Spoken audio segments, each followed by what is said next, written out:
সাধারণ মানুষের কথা ভাববে, অথচ সাধারণ মানুষ চোখের সামনে পুলিশকে অপমান হতে দেখেও চুপ করে থাকবে, তার প্রতিবাদ করবে না। আজকে ঈশাদি যেটা করেছে আপনি সেটাকে সমর্থন করছেন কাকিমা? এই মেয়ে শোনো, একদম না জেনে শুনে না আমার মুখে মুখে তক্ক করতে আসবে না। আমি কাউকে সমর্থন করছি না। ঈশা মন্ত্রীর বউ, এটা ভুলে যেও না তোমরা। যত যাই হোক না কেন, ঈশার কিন্তু অনেকটা ক্ষমতা। যে মেয়েটা নিজে নিজের মাথা ফাটিয়ে বাবুটার পেছনে এতগুলো ছেলেকে এক ডাকে লেলিয়ে দিতে পারে, সেই মেয়ে যে আরো কত কিছু করতে পারে সে বিষয়ে কোনো ধারণা আছে তোমাদের? এত সহজে ব্যাপারটা কিন্তু ছেড়ে দেবে না ঈশা।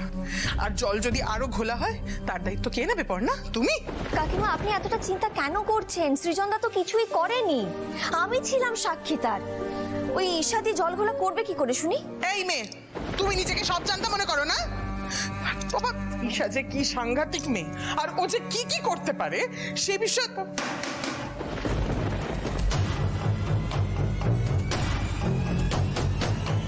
সৃজন দত্ত বাড়ি আছে?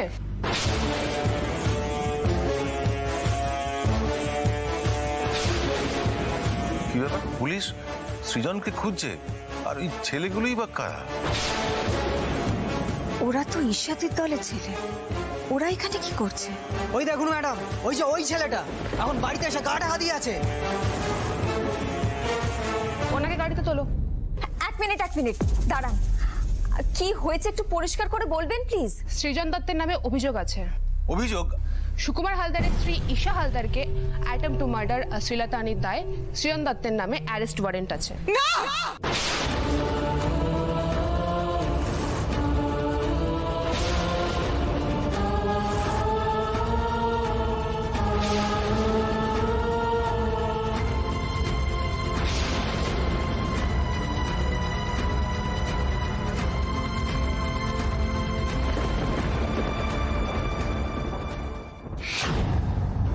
সৃজনদার নামে অ্যারেস্ট ওয়ারেন্ট বার করে দিয়েছে? দেখুন ম্যাডাম, আমার মনে হচ্ছে আপনাকে ভুল বোঝানো হয়েছে, কিংবা আপনি ভুল বুঝছেন। আমাদের সৃজন কিন্তু ওরকম ছেলে নয়। আপনাদের যা বলার কোর্টে গিয়ে বলুন। এই যাও, ওনাকে নিয়ে আসো, চলো। দাঁড়ান, এই অভিযোগ সম্পূর্ণ মিথ্যে ম্যাডাম। কিসের ভিত্তিতে এই কথা বলছেন আপনি? ম্যাডাম, এই ঘটনাটা যখন ঘটে তখন আমি নিজের সামনে ছিলাম। ঈশাদি সৃজনদাকে ফাঁসাবে বলে মিথ্যে নাটকটা করেছে। দেখেছেন ম্যাডাম, একটু আগে ইনি রাস্তায় দাঁড়িয়ে অন্য লোকের ভুল ধরছিল, আর এখন যে কেস নিজের বাড়ির লোকের দিকে ঘুরে গেছে, অন্য সুর গাইছে। নিজের বেলায় আটি সুটি আর পরের বেলায় দাঁত কবাটি। ম্যাডাম, একে এক্ষুনি নিয়ে চলুন। যে ছেলে মেয়েদের মান সম্মান নিয়ে এভাবে খেলা করে তাদের কঠিন শাস্তি হওয়া উচিত।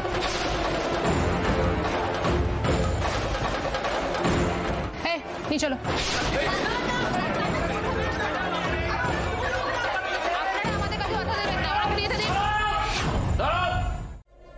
আরে ম্যাডাম, আপনি কি এই থানায় নতুন? হ্যাঁ, কেন বলুন তো? না সেই জন্যই জানেন না। মানে কি বলতে চাইছেন আপনি? না না, এই যে ঈশা, এই ঈশা মেয়েটি হচ্ছে হাড়বজ্জাত, বুঝতে পেরেছেন তো? ওর কথায় বিশ্বাস করে আপনি সৃজনকে অ্যারেস্ট করে খুব ভুল করছেন, কিন্তু আমি বলে দিচ্ছি। সৃজনদা কিছু করেনি, সৃজনদা নির্দোষ। ম্যাডাম, আপনার কোথাও ভুল হচ্ছে আপনার কোথাও। ঠিক ভুলের বিচারটা পুলিশকেই করতে দিন। সরে যান আপনারা সামনে থেকে। এই নিয়ে চলো। আরে বাবা, এ তো খেলা পুরো ঘুরে গেছে দেখছি। মেঘ না চাইতে জল। হ্যাঁ ঈশা, ঈশা তুমি সত্যি ঈশা মাতা। ম্যাডাম, ম্যাডাম আমি কিচ্ছু করিনি, আমার কথাটা শুনুন, আমাকে ফাঁসানোর চেষ্টা হচ্ছে। প্লিজ আমার কথাটা শুনুন, প্লিজ একবার। ঈশাদির হেনস্থাকারীর কঠিনতম শাস্তি চাই। হ্যাঁ শাস্তি চাই। এই থামো, বেরো বেরো। ম্যাডাম প্লিজ, আপনি কেন বুঝতে চাইছেন না? আমি তো বলছি আমি ওখানে ছিলাম, কেন বিশ্বাস করছেন না? ও মা গো, সর্বনাশ হয়ে গেল গো।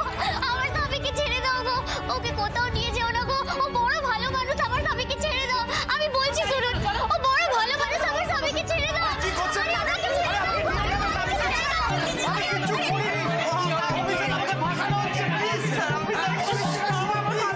সত্যি এইভাবে চোখের সামনে দিয়ে ছেলেটাকে বাড়ি থেকে তুলে নিয়ে চলে গেল, আমরা কিচ্ছু করতে পারলাম না। দেখলে পড়না, দেখলে তুমি ঈশা কত বড় সর্বনাশ করতে পারে? দেখলে? তুমি তো ঝামেলা করেই খালাস। এখন তোমার ঝামেলার ফল পোহাতে হচ্ছে আমার বাবুটাকে। শুধুমাত্র তোমার জন্য আমার ছেলেটাকে গারদে যেতে হলো।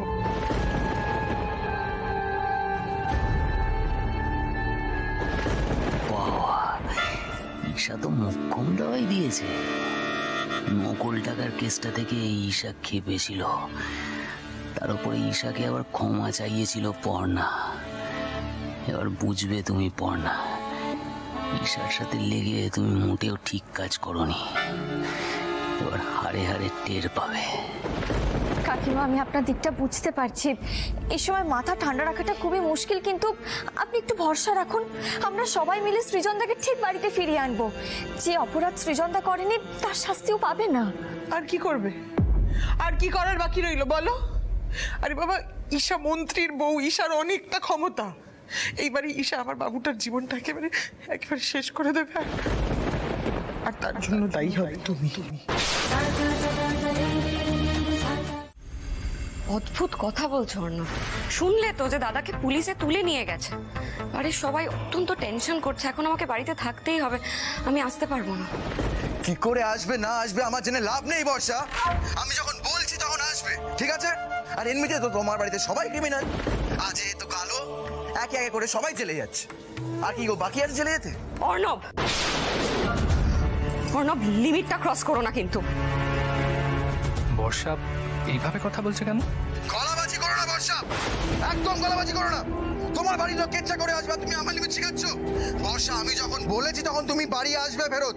কাল সকালে যদি তুমি এখানে না ফেরত আসো ব্যাগপত্র গুটিয়ে, তাহলে কিন্তু তোমার কপালে দুঃখ আছে বর্ষা। অনেক বদনাম হতে হয়েছে তোমার জন্য আমাদের ফ্যামিলি।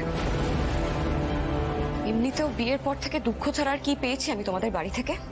বর্ষা এগুলো কি বলছে?